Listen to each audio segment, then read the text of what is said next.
You see a dog on the street. Within half a second before you've even thought about it, your hand is already moving. You don't decide to pet it. You just feel an almost magnetic pull towards soft fur, and somehow saying no to that pull feels physically uncomfortable. It doesn't even need to be a dog, a baby goat, a rabbit at a petting zoo, a friend's cat that clearly hates you. Even a stuffed animal sometimes gets an absent-minded stroke. There's a reason the internet is absolutely saturated with videos of strangers petting capybaras, otters, and the occasional questionable raccoon. Billions of views, generation after generation, no sign of fatigue. So what is actually happening in your brain in that half second before your hand moves? Why does something as simple as touching soft fur feel so disproportionately, almost irrationally good? The answer goes back further than pets, further than domestication, and deeper into your nervous system than you'd expect. To understand the urge to pet things, you have to understand that touch is one of the oldest communication systems in the animal kingdom, older than spoken language by an almost unimaginable margin. Long before humans had words, primates and other mammals were using physical contact to regulate stress, build trust, and maintain social bonds. Grooming behavior in primates is a well-documented example. Chimpanzees and other primates spend hours each day grooming each other, and researchers studying primate behavior have found that this isn't purely about hygiene, it's a social currency. Grooming reduces stress hormones in the animal being groomed, strengthens alliances within the group, and reinforces the social hierarchy in a way that aggression alone never could. Humans inherited this same wiring. We are, biologically, primates with an enormous need for physical contact, and that need didn't disappear just because we built skyscrapers and learned to type. When the opportunity for that ancient kind of contact appears, soft, warm, safe, the same old circuitry fires, whether the thing in front of you is a relative or a Labrador. Here's where the science gets specific. When you touch something soft and warm, particularly in slow repetitive strokes, your body releases oxytocin, the same bonding hormone involved in close relationships and parent-child attachment. A 2003 study on human-animal interaction found that petting a dog for as little as a few minutes measurably increased oxytocin levels in both the human and the dog. At the same time, petting tends to lower cortisol, the primary stress hormone, and can produce small but measurable reductions in blood pressure and heart rate. Some researchers studying touch-based therapy have pointed to specialized nerve fibers in the skin, sometimes called C-tactile afferents, that respond specifically to slow, gentle stroking at a particular speed. And that speed happens to closely match the instinctive way most people pet an animal without ever being taught how.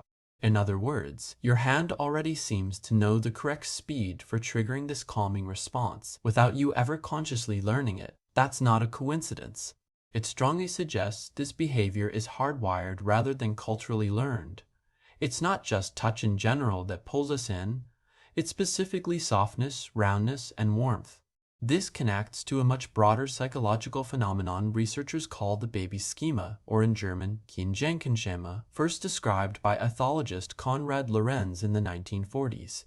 Lorenz proposed that certain physical features, large eyes relative to the head, a rounded face, soft proportions, small limbs, trigger an automatic caregiving response in humans, originally evolved to make us protective and gentle toward our own infants. The catch is that this trigger isn't perfectly specific to human babies.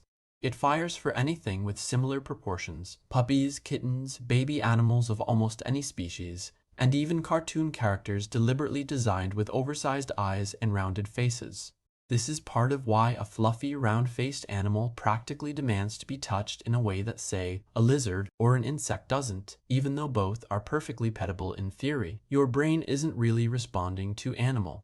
It's responding to a very old, very specific set of visual and tactile triggers connected to caregiving and protection. There's also a deeper evolutionary story here involving domestication itself. Researchers studying the domestication of dogs estimate the relationship began at least 15,000 years ago, and some genetic evidence suggests it may stretch back over 30,000 years. Across that span, humans selectively favored animals that tolerated and even sought out physical closeness with us.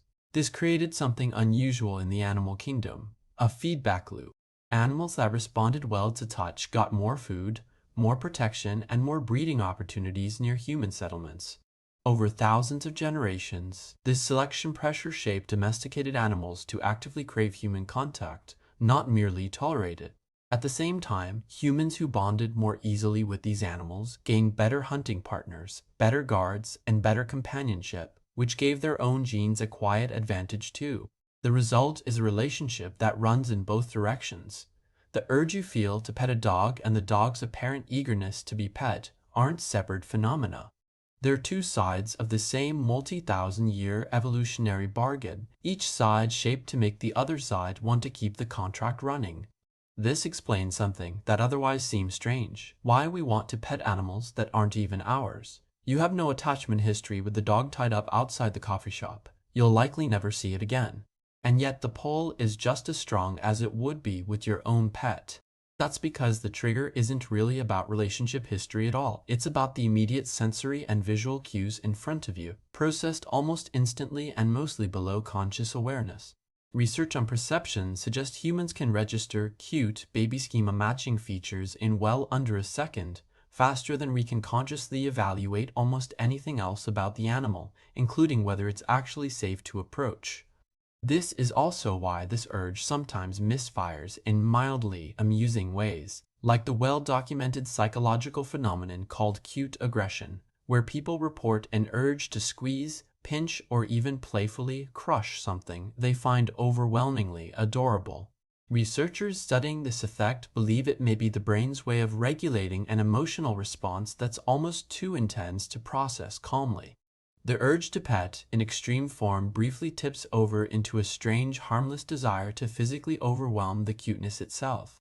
Step back, and the urge to pet everything starts to look less like a quirky habit and more like a window into what kind of creature we actually are. We are an intensely social, touch-driven species that evolved to bond physically with others, wrapped inside a modern world that often limits how much physical contact we get with other humans.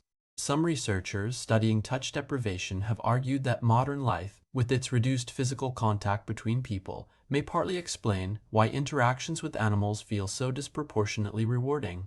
A dog doesn't care if the hug is socially awkward. A cat doesn't require a complex social negotiation before contact. Animals offer something many adult humans rarely get enough of elsewhere: low stakes, judgment-free physical closeness, available on demand. So why do we always need to pet everything? Because touch is older than language. Oxytocin doesn't care whether the soft thing in front of you is a relative or a golden retriever, and your brain is still running ancient code that rewards you for closeness with anything round, warm, and gentle. Thousands of years of domestication only deepened a wiring pattern that was already there long before the first dog ever curled up by a fire. The next time your hand moves toward a stranger's dog before your brain has caught up, you're not being impulsive. You're running a program written by millions of years of social evolution, and it has never once needed your permission. If this explains something about your own borderline unreasonable love of fluffy animals, let me know in the comments.